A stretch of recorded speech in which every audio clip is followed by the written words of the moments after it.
लीळाचरित्राच्या साप्ताहिक धर्मवार्तेमध्ये आपण भेटतो आहोत. आज रविवार, चैत्र वद्य पंचमी या दिवशी तिसरे कृष्ण अर्थात श्री चक्रपाणी महाराज यांचा वार्षिक यात्रा उत्सव संपन्न होत असतो. आणि या निमित्तानं चैत्र पंचमीच्या अगोदर चैत्र पौर्णिमेपासून पंचमीपर्यंत 5 दिवस इथे मिरवणूक निघते, छबिना निघतो, पालखी निघते. त्याच्यामध्ये पितळी घोड्यांचा पण समावेश असतो. त्याला घोड्याची यात्रा असं म्हणण्याचा प्रघात अलीकडच्या कालखंडात सुरू झालेला आहे. तर या निमित्तानं थोडस अनेकांशी संवाद झाला. मग असं लक्षात आलं की उद्या वद्य पंचमी आहे, चैत्र वद्य पंचमी, आणि त्या निमित्तानं श्री चक्रपाणी महाराजांच्या यात्रांचा निर्देश व्हावा, चिंतन घडावं, म्हणून आपण आजच्या धर्मवार्तेमध्ये थोडस श्री चक्रपाणी महाराजांच्या लीळांचा संदर्भानं चिंतन करणार आहोत. अर्थात श्री चक्रपाणी महाराजांच्या नुकतंच आपण श्री चक्रपाणी चरित्र हे चरित्र आत्ता गुढीपाडव्याच्या दुसऱ्या दिवशी संवत्सर येथे प्रकाशित झालं. या मध्ये 3 विविध टप्प्यामध्ये आपल्याला श्री चक्रपाणी चरित्र पाहायला मिळतं. ज्यामध्ये जो पिढीपाठ मानला जातो याच्यामध्ये 21 लीळा आपल्याला सर्वसाधारणतः या चरित्रामध्ये पाहायला मिळतात. त्यासोबत फलेठान चरित्र अशी एक प्राचीन पोथी आम्हाला मिळाली होती, त्याच्यामधल्या जवळजवळ 37 लीळा आपल्याला इथे पाहायला मिळतात. तर वांजेष्कर पाठाच्या स्वतंत्र अशा 28 लीळा या निमित्तानं एकत्रित एकाच ठिकाणी देण्याचा आपण प्रयत्न केलेला आहे. फलटण येथे प्रामुख्याने आपल्याला जी मंदिरं पाहायला मिळतात स्थानांच्या संदर्भातून, जे जन्मस्थान आहे बाणगंगेच्या नदीच्या बिलकुल काठावरती असलेलं जन्मस्थान मंदिर, त्याला अवस्थान मंदिर असं म्हणतात. त्याच्या लगतच बाणगंगेच्या उजव्या बाजूला असलेलं पानपेखणं मंदिर, अर्थात त्याला श्रीकृष्ण मंदिर, बाबासाहेब मंदिर या नावाने संबोधल्या जातं, त्याला पानपेखणे मंदिर असं म्हणतात. मग इथून काही अंतरावरती रंबाईसाचा आवार होता, तिथे श्रीकृष्ण मंदिर अर्थात आबासाहेब मंदिर हे प्रमुख 3 मंदिरं या ठिकाणी पाहायला मिळतात. अर्थात त्या आबासाहेब मंदिरापासून जवळच मळ्यामध्ये रंगनाथाचं मंदिर होतं, तिथे रंगशिळेचं स्थान आपल्याला पाहायला मिळतं बारवेच्या काठावरती. पेठेमध्ये एक स्वतंत्र मंदिर आहे, मांडलिक आहे, पेठेतली रंगशिळा असं तिला म्हटलं जातं. आणि सोबतच या बाणगंगेच्या पलीकडच्या बाजूला मलठण या ठिकाणचंही मंदिर, ज्याच्यामध्ये भुवनेश्वराचं मंदिर, ते आपल्याला पलीकडची स्थानं पाहायला मिळतात. अर्थात श्री चक्रपाणी महाराजांचे स्थानांचा निर्देश सुद्धा फलेठान स्थानपोथी या संदर्भाने या चरित्र ग्रंथामध्ये आपण निर्देशित केलेली आहे. आता प्रत्येक स्थानांच्या संदर्भातल्या लीळा आपण थोडक्यामध्ये चिंतन करणार आहोत. खरं म्हणजे याचा सविस्तर भाग आपण नंतर अभ्यासणार आहोतच, नाही असं नाही, परंतु आज प्रामुख्याने त्रोटक पद्धतीनं आपण याचं चिंतन करणार आहोत. सर्वज्ञ श्री चक्रधर प्रभूंच्या सन्निधानामध्ये अनेक भक्त परिवार होता, आणि मग हा परिवार सर्वज्ञांना विविध घटनेवरून, विविध प्रसंगानुरूप काही जिज्ञासा करत असायचं. मग श्री चक्रपाणी महाराजांनी कशा प्रकारे अवतार धारण केला, कुठे कसं वास्तव्य झालं, अशी महादाईसा प्रश्न विचारायची. आणि मग सर्वज्ञ श्री चक्रधर प्रभू त्यावरती महादाईसेच्या प्रश्नानुरूप किंवा नागदेवाचार्यांच्या प्रश्नानुरूप निरूपण करायचे. तर पिढीपाठामध्ये दुसऱ्या क्रमांकाची लीळा येते इथे जन्मस्थान मंदिराच्या संदर्भामध्ये. फलेठानी कराड्या ब्राह्मणाचा घरी अवतारू. फलेठान या ठिकाणी अर्थात प्राचीनता अशी आहे, अर्थात आपण पुढे त्या विषयावर बोलणारही आहोत.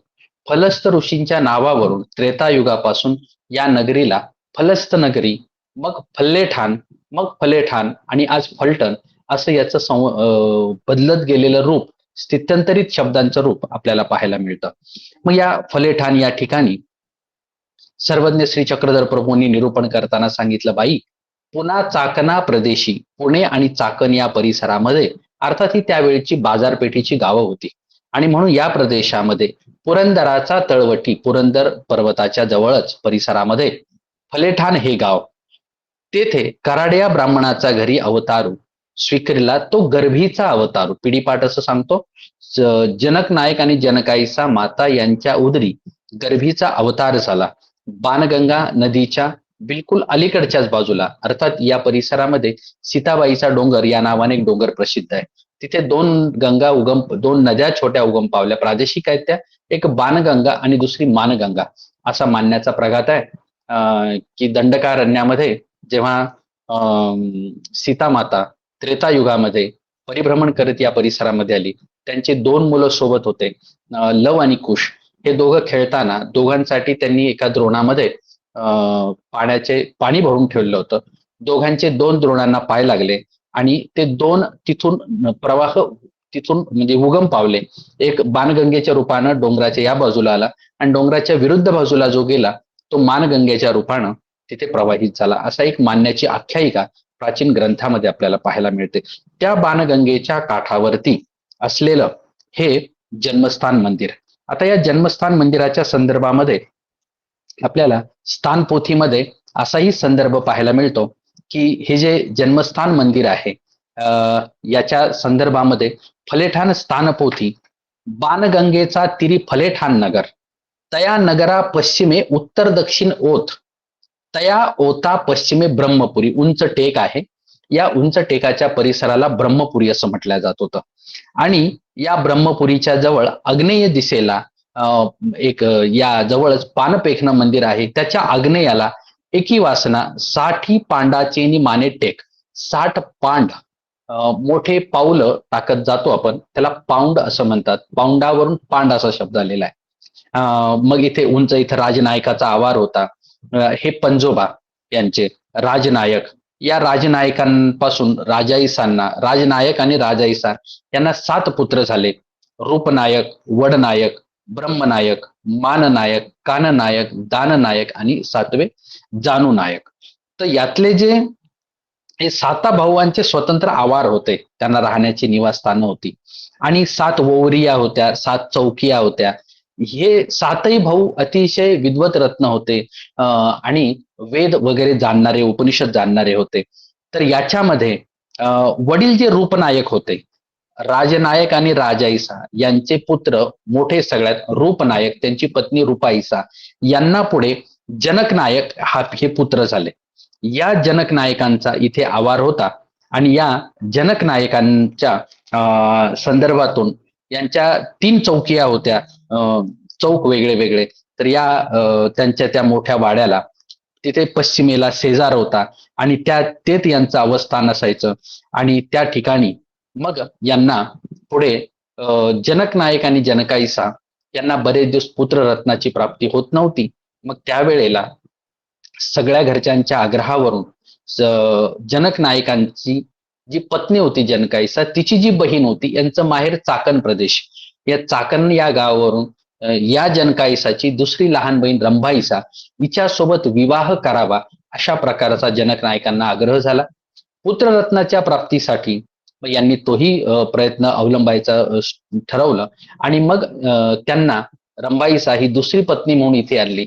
इथून काही अंतरावरती आबासाहेब मंदिर आहे, तिथे तिच्यासाठी आवार निर्माण करण्यात आला. मग श्री चक्रपाणी महाराजांचा जन्म जनकनायक आणि जनकाईसा यांच्या उदरी अश्विन शुद्ध नवमी शके 1043 या रोजी इथे गुरुपुषामृत नक्षत्राच्या मुख्य पर्वावरती म्हणजे म्हणजे मुहूर्तावरती इथे जन्मस्थान जे मंदिर मानलं जातं, इथे पश्चात प्रहरी श्री चक्रपाणी महाराजांचा अवतार झाल्याचा उल्लेख आपल्याला पाहायला मिळतो. असे हे श्री चक्रपाणी महाराजांचं हे जन्मस्थान असलेलं मंदिर. अर्थात जन्मस्थान मंदिरात यांचं जे बालपणी जन्म झाला आणि पुढे मात्र वाढवृद्धी 1 वर्षाचे झाल्यानंतर मग पुढे आपल्या आबासाहेब मंदिरामध्ये यांचं वास्तव्य झाल्याचा उल्लेख आपल्याला पाहायला मिळतो. कारण 1 वर्ष आईच्या सानिध्यामध्ये असताना मग हे जनकनायकांनी हिला शब्द दिलेला होता रंभाईसाला की हा पुत्र तसा तुझाच आहे, कारण तुझ्या आगमनानंतर हा मला प्राप्त झालेला आहे. म्हणून मग रंभाईसाच्या विनंतीवरून 1 वर्षाचे श्री चक्रपाणी महाराज झाले. त्यानंतर श्री चक्रपाणी महाराज मग तिकडे राहण्यासाठी हे फलेठाण ब्रह्मपुरी याच्या जन्मस्थानाच्या पूर्व दिशेला सव्वासे धनुषाचे नि पांडे माने रंभाईसाचा आवार होता आणि तेच अवस्थान वरुषे 10. 1 वर्षाचे झाल्यानंतर मग जन्मस्थानावरून श्री चक्रपाणी महाराज वास्तव्यासाठी आपल्या मावशीकडे म्हणजे स्वाभाविकतः या आबासाहेब मंदिराकडे पुढे वास्तव्याला गेले. तिथे त्यांचं 10 वर्ष वास्तव्य झालं. अर्थातच त्याच आबासाहेब मंदिराच्या पलीकडच्या बाजूला बाहेर रंगनाथाचं मंदिर आहे. रंगनाथ म्हणजे बाळकृष्णाचं मंदिर, श्रीकृष्ण भगवंताचं मंदिर, त्याला रंगनाथ, रांगणारा श्रीकृष्ण म्हणून रंगनाथ.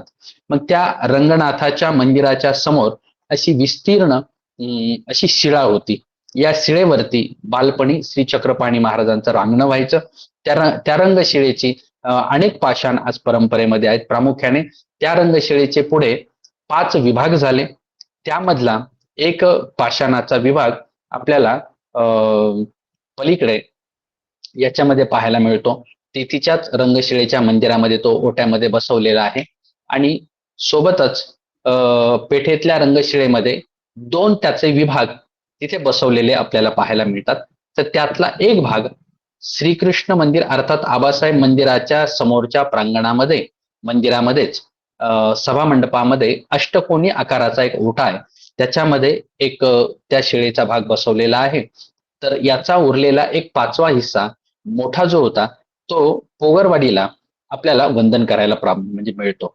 अशा प्रकारे श्री चक्रपाणी महाराजांचं जवळजवळ 10 वर्षाचं वास्तव्य हे आबासाहेब मंदिरामध्ये झाल्याचा उल्लेख इथे श्री चक्रपाणी महाराजांची जी संदर्भातली जी फलटण येथील जी स्थानपोथी आहे तिथे हा संदर्भ पाहायला मिळतो. त्या मंदिराच्या पलीकडे जे रंगशिळेचं मंदिर आहे त्याच्यावरती रंगशिळेवर रांगणं व्हायचं. 4 वर्ष वेद पठणाचं काम तिथे सकाळच्या वेळेला व्हायचं. अर्थात यांचे वाडवडील परंपरा अतिशय विद्वान होती. मग वेदातील ऋचा, उपनिषदातील सुक्ते अशा प्रकारचे सर्व अभ्यास त्यांचा त्या ठिकाणी पूर्ण झाल्याचा उल्लेख आपल्याला पाहायला मिळतो. मग त्याच्याच परिसरामध्ये आज जे मंदिर उपलब्ध नाहीये तिथे धुरेश्वराचा मोडू होता. तेच लेकुरवा सांगा ते त्यांचं खेळणं व्हायचं. काय झालं, त्रेतायुगापासूनचे या नगरीची परंपरा आहे. मग कालखंडानुरूप याच्यामध्ये अनेक स्थित्यंतरं झाली, अनेक आक्रमणं झाली आणि याच्यामध्ये नगराचा जो म्हणजे नगर रचना आहे ती बदलली गेली. त्याच्यामुळे आज अनेक सारे मंदिरं उपलब्ध नाहीत. तर याच्यामध्ये धुरेश्वराचा मठाचा उल्लेख पाहायला मिळतो. तो आज अनुपलब्धते स्थान आहे, पण तिथे मुलांसोबत बटिकांसमवेत खेळ व्हायची. मग त्याच्या शेजारी आज जी बारव आहे, चौकोनी बारव मोठी आहे, विहीर चौरस मोठी विहीर विस्तीर्ण बांधलेली विहीर असते, तिला बारव असं म्हणतात. तर या बारवेमध्ये यांचं पोहणं व्हायचं, अवलोकन व्हायचं. याच परिसरामध्ये तया रंगनाथा समीप बारव तया माझी साता उपरी स्नान करते. 7 वर्षाचे झाल्यानंतर त्या बारवेच्या विहिरीमध्ये त्या बारवेमध्ये पोहायला सुद्धा जायचे, आंघोळीला जायचे. रंभाईसाचा आवार तिथेच होता. मग जनक नायकांची मोठी विस्तीर्ण अशी शेती होती, कुळवाडी होती आणि मग तिथून सगळं पाणी तो मळा अवलोकन करायचे आणि तिथूनच जवळ अनेक सारी मंदिरं होती. त्याच्यापासून जवळच कुंभारटेक हा जे स्थान अनुपलब्ध आहे, पण हा कुंभारटेकाचा भाग आज फलटण नगरीमध्ये आपल्या पेठेतल्या रंगशिळेच्या बाजूला काही अंतरावर कुंभारटेक हा परिसर आहे. आम्ही तिथे पण जाऊन आलो. आज तिथे कुंभार समाजाची वेगळी वेगळी घरं आहेत, पण तिथे श्री चक्रपाणी महाराज एका आव्याला स्पर्श करण्याच्या निमित्ताने एक लीळा संदर्भ असा त्याच्यामध्ये एक येतो पहा की द्राविड देशीचा एक मांत्रिक आला आणि त्याने त्या कुंभाराच्या मडके भाजण्याची जी भट्टी असते त्याला आवा असं म्हणतात, त्याला म्हणजे मंत्राने अशा प्रकारची जादूटोणा केला की त्याच्यातून निघणारी सर्व मडकी ही कच्चे निघायचे आणि ते पटकन फुटून जायचे. सर्व कुंभार हवालदिल झाले, खूप प्रयत्न करून पाहिला पण काही परिणाम होताना दिसेना. मग शेवटी नाईलाज झाला आणि मग सर्वजण विनंती करायला रंभाईसा मातेकडे आले. रंभाईसा माता ही पतिव्रता होती आणि या रंभाईसांच्या समवेत श्री चक्रपाणी महाराज त्या कुंभार टेकाला पोहोचले आणि कुंभारांच्या त्या मडके भाजण्याच्या भट्टीला श्रीचरणाने स्पर्श केला, त्याचा उल्लेख पाहायला मिळतो. मग तेव्हापासून ती जादूटोणा नष्ट झाली आणि तो अभिमंत्रित झालेला भाग पुन्हा शुद्ध झाला आणि मग व्यवस्थित पद्धतीने त्या लोकांच्या भट्टीमध्ये मळके निर्माण होऊ लागले. अर्थात ती सगळी मंडळी खुश झाली. त्याने भर्जित मृत्तिका पात्र जना सप्रयोजके केली. तेव्हापासून लोकांमध्ये त्याची ख्याती प्रख्यात स्वाभाविकता झालेत. असाही संदर्भ स्वाभाविकता झालेत असाही संदर्भ त्या ठिकाणी पाहायला मिळतो. या रंभाईसाच्या आवाराचा म्हणजे आवार ब्रह्मपुरी म्हणजे पूर्वीहून राजबीदी शेवटी. राजबीदी म्हणजे जाण्या येण्याचा मार्ग, त्याला राजबीदी असं म्हणतात. तर या रस्त्याने जाणं येणं व्हायचं. आणि मग याच्या नैऋत्य भागामध्ये पश्चिमेला जनक नायकाचा आवार जन्मस्थान आणि त्याच्या पाठीमागे नैऋत्य भागी 50 पांडाचे माने नगर महाद्वार. नगराला चारही दिशेने महाद्वार असल्याचा उल्लेख पाहायला मिळतो. तेच दिसे परिश्रया बीजे करते. शौचालय तिकडेच जायचे. का कामता पडताळवया जाती. कामत म्हणजे शेत. आपला शेत मळा तोही पडताळण्याच्या निमित्ताने त्या परिसरामध्ये जात असत. आणि अशा प्रकारे या बाणगंगेच्या मध्ये सुद्धा वावरणं व्हायचं. मग अलीकडच्या बाजूला आपण पानपेखणं मंदिर पाहतो पहा. हे पानपेखणं मंदिर अतिशय प्राचीन आहे. आतमध्ये प्राचीन अशी गुंफा आपल्याला पाहायला मिळते. ही पाषाणी गुंफा आहे. आज आपण आतमध्ये प्रवेश करत नाही कारण ती सर्व नमस्कारी आहे. आपण बाहेरूनच दंडवत करतो, बाहेरूनच डोकं टेकवतो पहा. तर याचं कारण असं की ही फलस्त ऋषीची गुंफा बाणगंगेच्या काठावरती त्रेतायुगाचा प्राचीन संदर्भ असलेली ही महत्वपूर्ण ही गुंफा आहे. मग ते तर श्री चक्रपाणी महाराज त्या गुंफेमध्ये जाऊन बसायचे, निरूपण वगैरे व्हायचं. मग अनेक फलटण नगरीतील महाजन सर्व ब्राह्मण मंडळी तिथे निरूपण श्रवण करायला वगैरे यायची. अशा प्रकारची ते पानपेखणं मंदिर. अर्थात या पानपेखण्या मंदिराचा एक अतिशय महत्वपूर्ण इतिहास आपल्याला आपल्या परंपरेमध्ये एका पोथीमध्ये पाहायला मिळतो पहा. याचं कारण असं की फलेठान पोथी ही जी आपल्याला या निमित्तानं प्राप्त झालेली आहे, तर त्याच्यामध्ये या लीळेचा उल्लेख आपल्याला पाहायला मिळतो. याचं कारण असं आहे की फलस्त ऋषींच्या संपर्कातून फार सुरुवातीला दंडकारण्याच्या या परिसरामध्ये त्रेतायुगामध्ये प्रभू रामचंद्र आणि त्यांचा सर्व परिवार वनवासाच्या निमित्ताने या परिसरामध्ये होते. मग रावणाने सीतेच्या अपहरण करण्याच्या प्रसंगामध्ये म्हणजे शूर्पणखेचं कान आणि नाक कापल्यानंतर त्याला श्री विटंबनेचं पातक असं म्हणतात. अर्थात हे मानसिके पातक आहे. कारण प्रभू रामचंद्र हा अज्ञान विग्रह अवतार होता. राम तो शुद्ध सत्वाचा अवतारू असं सूत्र आपल्याला पाहायला मिळतं. तर अशा प्रकारच्या प्रभू रामचंद्राला पातक निष्पन्न होण्याचा प्रश्नच नव्हता. पण ही मानसिकी असलेली भावना होती. मग त्याच्यातून निवर्तण्यासाठी त्यांनी वशिष्ठ ऋषींना विनंती केली की याच्यावर काहीतरी उपाय सांगा. वशिष्ठ ऋषींनी सांगितलं आता असं आहे की तुम्ही श्री दत्तात्रय प्रभू तुम्ही फलस्त ऋषींकडे जा. मग ते फलस्त ऋषींकडे आले. मग फलस्त ऋषींनी सांगितलं की तुम्ही श्री दत्तात्रय प्रभूंची प्रार्थना करा.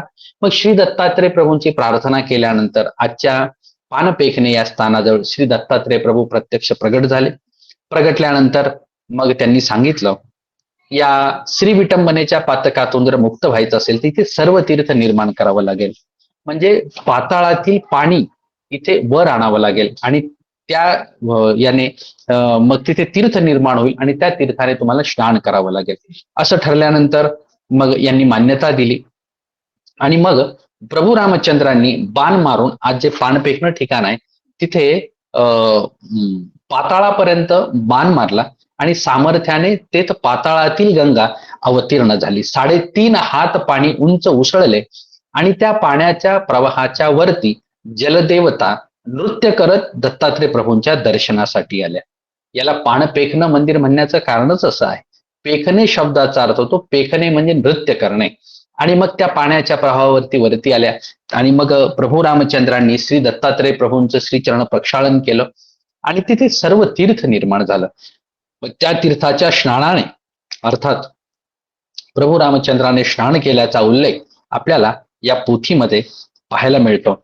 आणि मग स्वाभाविकता फलस्त ऋषी आश्रमी सर्व तीर्थ म्हणणे अशा प्रकारचं चरित्र त्या फलेठान स्थान पोथीमध्ये पाहायला मिळतं. की याचा संदर्भ असा की म्हणजे जी रामचंद्रा श्री हत्तीचे वाचिके पातक लागले असे ते फेडावेजी मग दत्तात्रय प्रभूंनी विधी विहिला बाण मारून पाताळामधलं पाणी तिथं काढलं आणि तेच श्रीचरण प्रक्षालन केलं. ते सर्व तीर्थ झाले त्या सर्व तीर्थी रामचंद्रा स्नान करविले, उदरी घेतले तेने तयाचा दोषू फिटला. अशा प्रकारची लीळा आपल्याला फलेठान पोथीमध्ये पाहायला मिळते पहा. आणि म्हणून तेथ दत्तात्रय प्रभूंचाही संबंध असल्याचा उल्लेख आपल्याला पाहायला मिळतो. सोबतच अतिशय महत्वपूर्ण असलेलं श्रीकृष्ण विवाह निमित्ते बीजे करणे अशी एक लीळा पण येते पहा. द्वापार युगामध्ये कौरवांच्या निमित्ताने पांडव अज्ञातवासा कारणी विराट नगरी म्हणजे आजचा वाई हा परिसर, तेथ विराट राजाच्या नगरी हे अज्ञातवासामध्ये सर्व पांडव मंडळी होती. 1 वर्ष भरले आणि मग तेथ या विराट राजाची जी कन्या होती जिचं नाव होतं उत्तरा, हिचा विवाह मग अर्जुन आणि सुभद्रेचा पुत्र अभिमन्यू यांच्या सोबत करण्याचं जेव्हा निश्चित झालं, तेव्हा सुभद्रा ही श्रीकृष्ण भगवंताची बहीण अर्थात अभिमन्यूचे मामा म्हणजे श्रीकृष्ण भगवंत आपल्या भाच्याच्या विवाहाच्या निमित्ताने वाईला म्हणजे विराट नगरीला यायला निघाले. ते वेळी श्रीकृष्ण भगवंताशी येथ 1 दिवसाचा वस्ती झाली असा उल्लेख पाहायला मिळतो पा. पांडवे म्हणितले श्रीकृष्ण चक्रवर्तीशी पाचारा, मग तुमच्या पुत्राचा विवाह निकाह होईल. त्याने अति आदरे द्वारकेशी विनंती पाठवली. मग गोसावी हस्तिनापुरा विजय केले आणि सुभद्रा अभिमन्यू समवेत घेऊन महाराष्ट्री फलस्त ऋषी आश्रमी, इथे फलस्त ऋषीचा आश्रम अर्थात पानपेखणे मंदिर, पानपेखणे जळ देखिले येत वस्ती झाली. 1 दिवसाची मुक्काम झाला आणि म्हणितले ये उदकी, श्रीकृष्ण भगवंत काय म्हणतात पा, ये उदकी श्री दत्तात्रय प्रभूचे तीर्थ असे गा, घ्या गा, याचं तुम्ही उदक पान करा, तीर्थ घ्या. आणि मग सगळ्यांनी श्रीकर गोसावी यांनी श्रीकर प्रक्षाळिले, इतरांनी त्याचं तीर्थ घेतलं. अशा प्रकारे सर्व तीर्थाला श्रीकृष्ण भगवंताचा सुद्धा स्पर्श झाल्याचा उल्लेख आपल्याला पाहायला मिळतो. म्हणून पाणपेखणा मंदिराचं वैशिष्ट्य असं आहे, त्रेतायुगामध्ये दत्तात्रय प्रभूंचा स्पर्श, द्वापार युगामध्ये श्रीकृष्ण भगवंताचा संबंध आणि कलियुगामध्ये श्रीचक्रपाणी अवताराचा संबंध, अशा 3ही अवताराच्या संबंधाने पुनीत झालेलं, पवित्र झालेलं हे पाणपेखण्याचं मंदिर, त्याचा अतिशय उत्तम असलेला परिणाम या परिसरामध्ये सिंघन राजा होता. धवळागिरी पर्वतावर तो राज्य करत होता. तर त्याच्या बोटाला कुष्ठ निर्माण झाले. मग त्याला त्याच्या गुरूंनी सांगितलं की इथे असं असं सर्व तीर्थ आहे, तेथ जाऊन स्नान कर. आणि मग ते तिथे तळवटी ढवळानगर असे, तेथीचा तो राजा कलियुगामध्ये तो ढवळानगर म्हणून प्रसिद्ध होता. तो सिंघन राजा यादव वंशातला, अंगाला कोड फुटली, कोडाची व्यथा असे. प्रधाना म्हणितले तुम्ही राज्य सांभाळा, आम्ही आता हे कुष्ठ बरे करून येतो. आणि मग ते वनामाजी फिरत फिरत इथे आले. आणि मग त्यांना जेव्हा ही गोष्ट समजली, मग त्यांनी इथे स्नान केलं आणि तृषाक्रांत होऊन स्नान केलं. आणि स्नान केल्यानंतर त्यांच्या हाताचा जो कुष्ठरोग होता तो बरा झाल्याचा उल्लेख आपल्याला पाहायला मिळतो. यासोबतच अजून महत्वपूर्ण असा संदर्भ, अनेकांचा अशा प्रकारची रोगव्यथा हरल्याचा उल्लेख आपल्याला इथे पाहायला मिळतो. मग त्या राजाने या परिसरामध्ये उत्तम प्रकारची प्राचीन असलेल्या घडीव दगडांची पटीशाळा बांधली. उत्तम आजचे मंदिर पाहायला मिळतं. त्याचं कारण अर्थातच हे जे ढवळानगरीचे जे सिंघन राजाच्या निमित्ताने याचं बांधकाम झाल्याचं वर्णन चरित्रामध्ये येतं. आणि मग ते राजाने सांगितलं, हे महातीर्थ चौखना मढा माझी श्रीकृष्ण मूर्तीची प्रतिष्ठापना केली आणि श्रावण मासी कथा कीर्तने उत्सव तो सिंघन राजा करू लागला. तेव्हापासून या पाणपेखण्या मंदिराला सर्व तीर्थ अथवा महातीर्थ म्हणण्याचा उल्लेख चरित्रामध्ये आढळतो. बहुता जीवाची दुःखे हरतूची असे, अर्थात आजही अनेक लोकांच्या व्यथा बऱ्या होण्याचं काम या मंदिराच्या या तीर्थाने होतं. तर अशा प्रकारचं हे पाणपेखणं हे मंदिर, याचा इतिहास, याच्या प्राचीनच्या लीळा संदर्भ आपल्याला पाहायला मिळतो. अर्थात श्री चक्रपाणी महाराज या ठिकाणी या मंदिरामध्ये बसायचे आणि तेथ ब्राह्मणांना निरूपण करायचे, वेदांवरती निरूपण करायचे. आणि हे निरूपण करत असताना स्वाभाविक प्रतिदिनी पानपेखणे शास्त्र निर्णय अशी लीळा येते पहा. श्री चक्रपाणी रावळांचा दुपारी पहुडूत झाल्यानंतर मग ते या मंदिरामध्ये यायचे आणि येथ पानपेखना कृष्णमठी जातू असे असं म्हणून इथे यायचे. तिथे सर्व लोक यांची प्रतीक्षा करत बसलेले असायचे.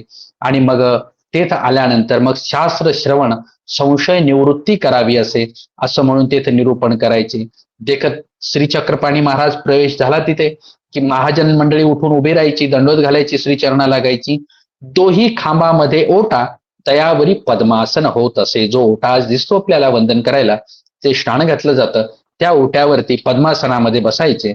आणि मग वेद मार्ग निरूपिती, उपनिषद, 6 शास्त्र, 18 पुराणे का पृच्छा प्रभेदे, ज्यांनी काही जशी शंका केली, जिज्ञासा केली, त्याचा शंकेचा परिहार इथं बसून करायचे. त्यासोबतच या परिसरामध्ये जेव्हा जैनांचे क्षेपणिक लोकांचं वास्तव्य सुरू झालं आणि त्यांनी वेदमार्ग उच्छेदलेला होता, तर तो पुन्हा त्या जैनांना पराभूत करून तेच वेदमार्गाची स्थापना करण्याचं काम श्री चक्रपाणी महाराजांनी केलं. क्षेपणिका ते सामर्थ्य संवादे खंडोनी निरुत्तर केले, त्यांना निरुत्तर केलं.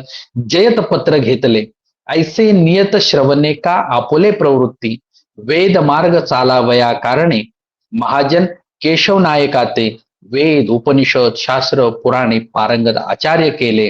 आणि मग या नगरामध्ये आनंद वर्तल्याचा उल्लेख आपल्याला चरित्रामध्ये पाहायला मिळतो. यासोबतच या परिसरामध्ये अनेक मंदिरं आहेत.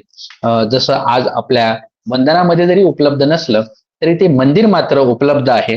त्याला मानकेश्वर असं म्हटलं जातं. तर या मानकेश्वराच्या मंदिरामध्येही श्रीकृष्ण भगवंत जायचे. मानकेश्वरी पूजा बांधणे अशी लीळा येते. हे मानकेश्वर पानपेकण्या मंदिराच्या ईशान्य कोणामध्ये नदीच्या पूर्व दिशेला 5 पानाची निमाने 5 लिंगे होती. ते मानकेश्वरा प्रतिवर्षी कार्तिक पौर्णिमेला सोनया रुपया भाताची केळीची नारळीची पूजा बांधती. अशा प्रकारचं वर्णन चरित्रामध्ये येतं. मग त्या लिंगांना स्पर्श करायचे आहे की नाही, आणि चौकामध्ये पुराण निरूपण करायचे. त्याच्या मानकेश्वराच्या शेजारीच आजारेश्वराचं मंदिर होतं, देऊळ पूर्वाभिमुख. त्यासोबतच वामदेवेश्वर. तर या सगळ्या मंदिरामध्ये किंवा ईशान्येश्वराचं देऊळ, पुरुषेश्वराचं देऊळ, या चहुदेवळी श्री चक्रपाणी म्हणजे विहरणासाठी यायचे. कधी काही पुराण वाखाणायचे आणि मग आपल्या आवारा विजय करायचे. अशा प्रकारचं वर्णन इथे या माणकेश्वराच्या संदर्भानं पाहायला मिळतं. पहा, अर्थात या नदीच्या पलीकडे मग आज ज्याला मलठण असं म्हणतात, तर या बाणगंगेच्या पलीकडच्या बाजूला जे मलठण, या ठिकाणी भुवनेश्वराचं मंदिर होतं.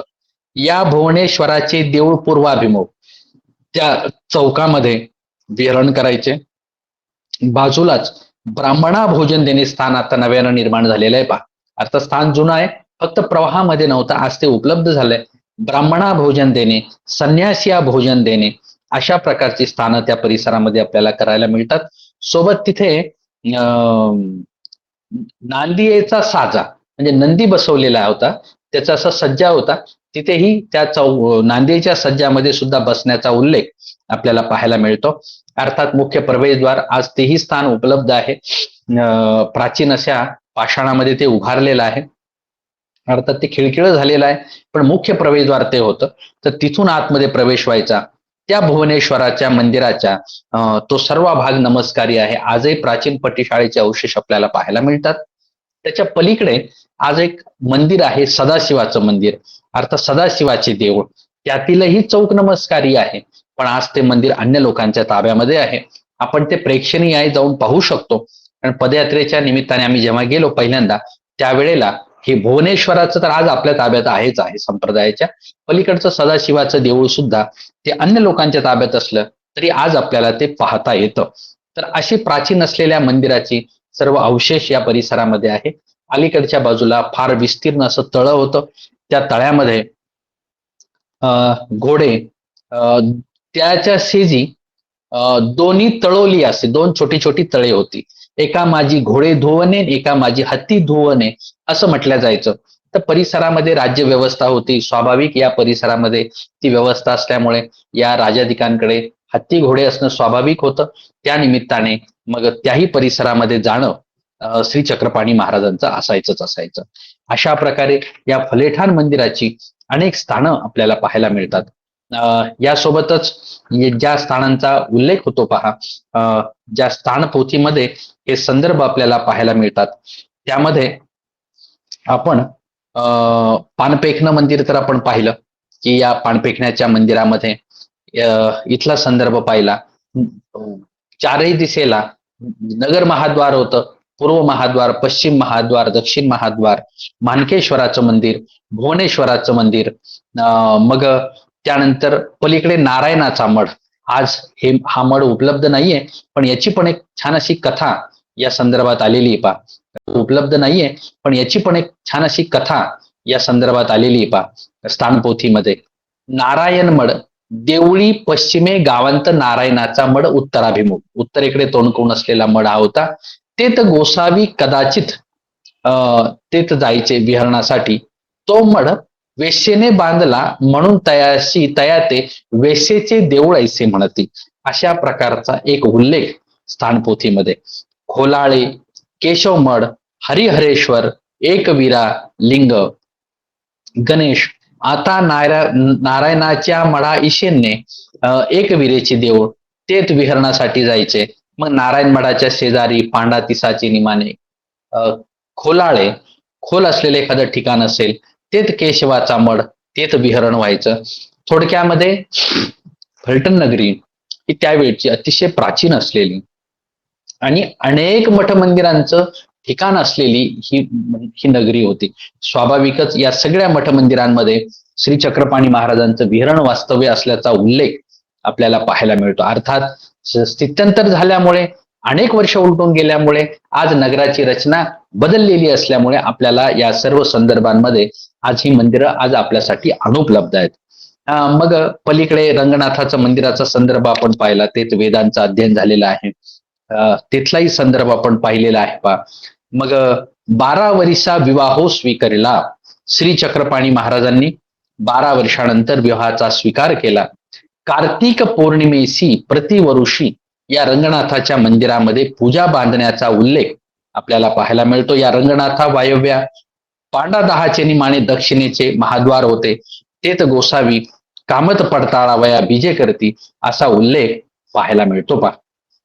अर्थात अजून एक महत्वाचा उल्लेख फार सुरुवातीला आपण तो केल्याचा संदर्भ तुम्ही पाहिला असेल, ज्यामध्ये श्री चक्रपाणी महाराजांच्या चरित्राच्या स्थानपोथीमध्ये असा एक मुनिबा पाठ नावाचा पाठ आहे. याच्यामध्ये असा एक संदर्भ आहे.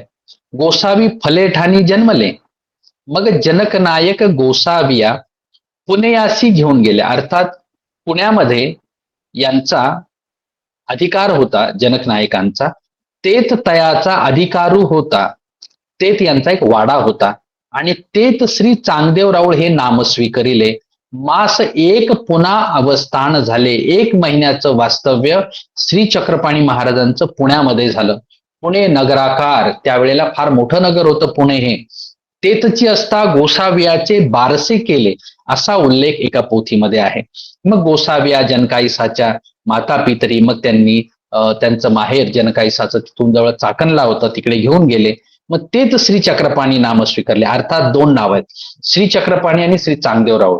तर श्री चांगदेव राऊळ हे नाव स्वीकारलं पुण्यामध्ये आणि श्री चक्रपाणी हे नाव स्वीकारलं चाकणला गेल्यानंतर, आजोळी गेल्यानंतर, असा संदर्भ पाहायला मिळतो.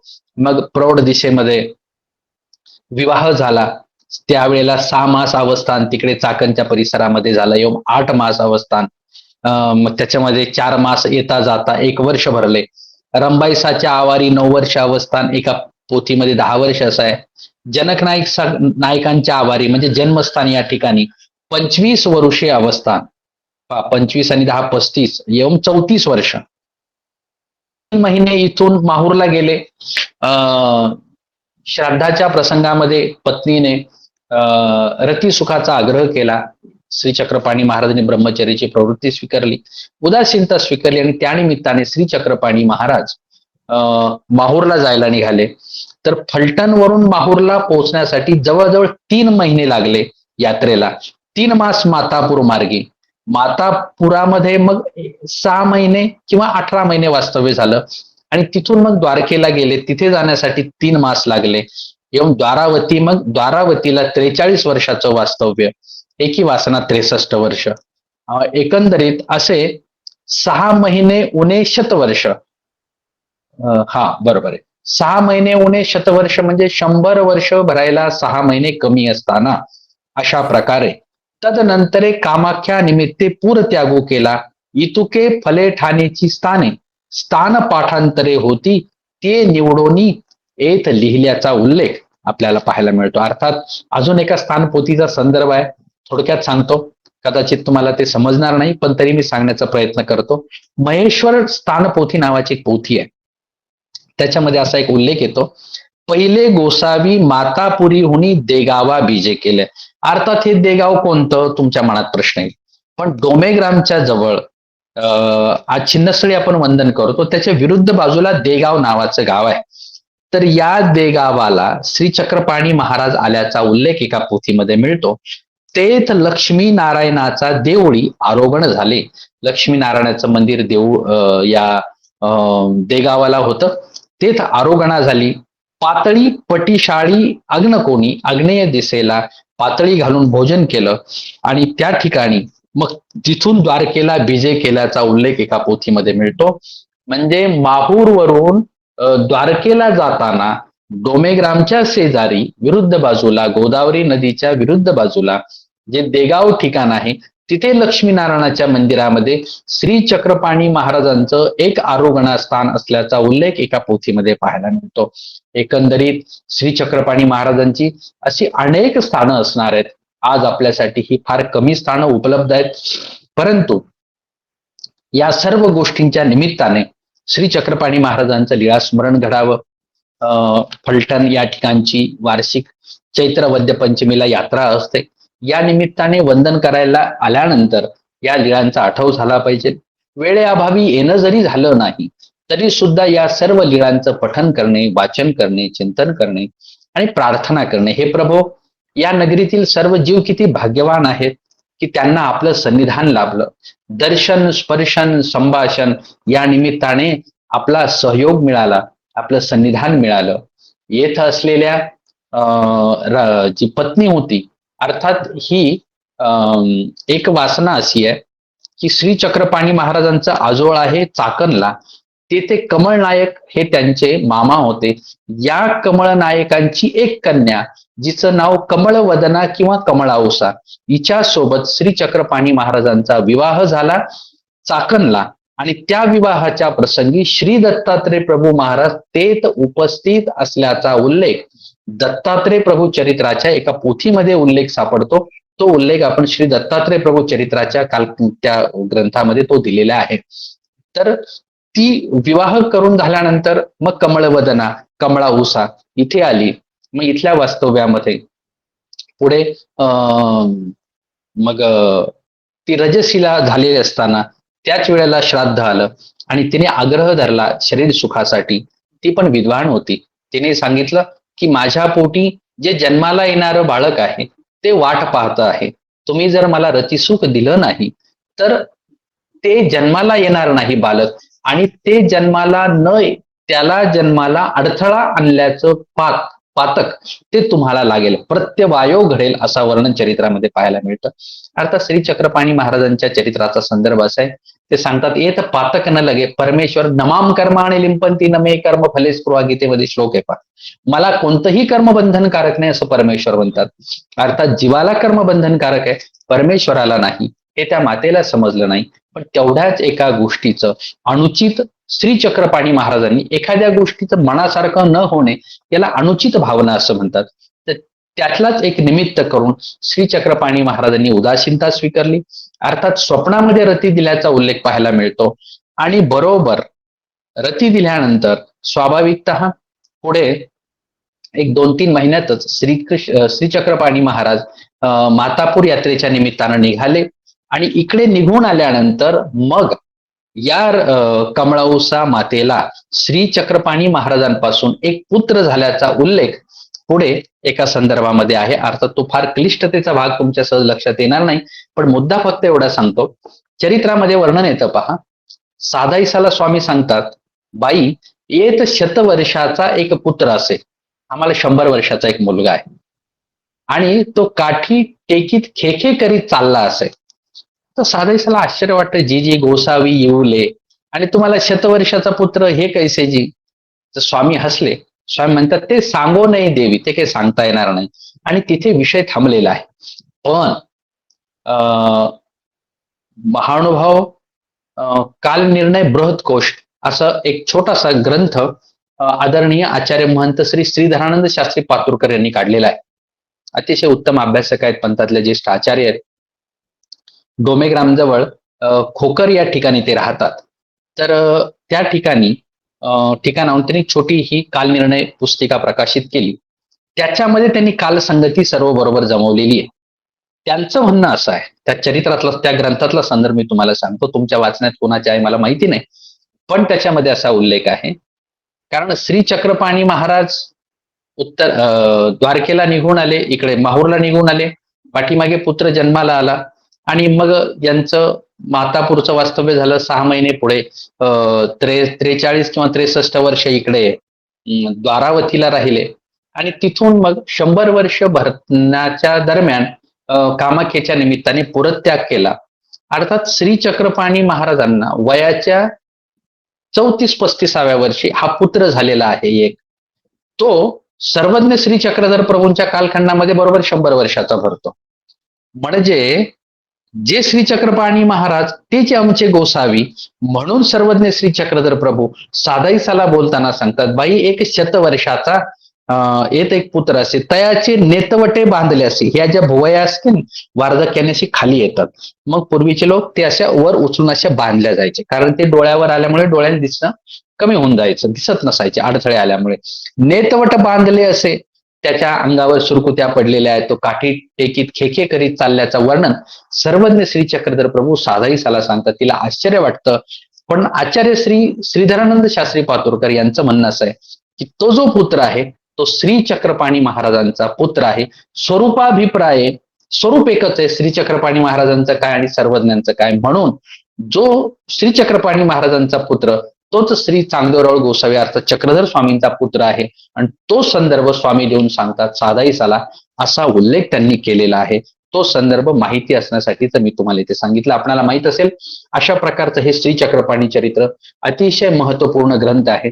याच्यातले जवळजवळ या ग्रंथाचे 150 पानांचा हा ग्रंथ आहे. स्थानपोथी, फलेठार स्थानपोथी अशा प्रकारचं सर्व माहितीपूर्ण याच्यामध्ये वर्णन आहे. ढोरा डोंगरातील कैवल्यवासी महंत श्री सोनपेटकर बाबा यांना ही ग्रंथसेवा श्री ब्रह्मविद्या संशोधन संपादन संस्थेने समर्पित केली. या ग्रंथासाठी सहयोग देणारे परमार्ग सेवक कैवल्यवासी कांतीलाल नारायण ढोकले परिवार यांचे सुपुत्र आदरणीय परमार्ग सेवक म्हणजे अमरसिंगजी ढोकले यांनी याच्यासाठी आम्हाला सहयोग दिलेला आहे. आणि असा हा महत्वपूर्ण ग्रंथ जवळजवळ या ग्रंथाला नाही म्हटलं तरी 25 पानांची सविस्तर अशी प्रस्तावना आहे की ज्याच्यामध्ये हे सगळं वर्णन स्वाभाविकतेनं दिलेलं आहे. म्हणून श्री ब्रह्मविद्या संशोधन संपादन संस्थेने याचं वर्णन करतानाच असं केलेलं आहे की हे फक्त श्री चक्रपाणी चरित्रच नाही, तर हा श्री चक्रपाणी चरित्र कोश आहे. श्री चक्रपाणी महाराजांची सर्वच प्रकारची माहिती एकाच ठिकाणी उपलब्ध करून देण्यात आलेली आहे. निश्चित आपल्या सगळ्यांसाठी अभ्यासपूर्ण असलेला ग्रंथ आहे. जरूर याचा लाभ घ्यावा. ऑनलाईन पद्धतीनं आपल्या निरुक्तशेष समूहामध्ये आदरणीय गोपाल दादा आहेत, आदरणीय नितीन अप्पा आहेत. ऑनलाईन पद्धतीनं हा ग्रंथ आपल्यापर्यंत पोहोचतो. आज याबद्दल बोलण्याचं कारण असं की चैत्र वद्य पंचमी आहे आणि श्री चक्रपाणी महाराजांचा वार्षिक यात्रा उत्सव या ठिकाणी असतो. त्या निमित्ताने श्री चक्रपाणी महाराजांच्या या सर्व काही लीळा त्रोटक पद्धतीने आपल्याला पाहता येतील, म्हणून आज आपण त्याचं स्मरण केलं. उद्या इथली यात्रा आहे. आपण आवर्जून या सर्व लीळांचं आठवण करा, स्मरण करा आणि उद्या आपापल्या घरी देवपूजेला स्नान, अभिषेक, विडा, उपहार करा आणि श्री चक्रपाणी महाराजांच्या निमित्तानं हा सर्व आमचा विधी स्वीकारात जावो अशा प्रकारची प्रार्थना करा.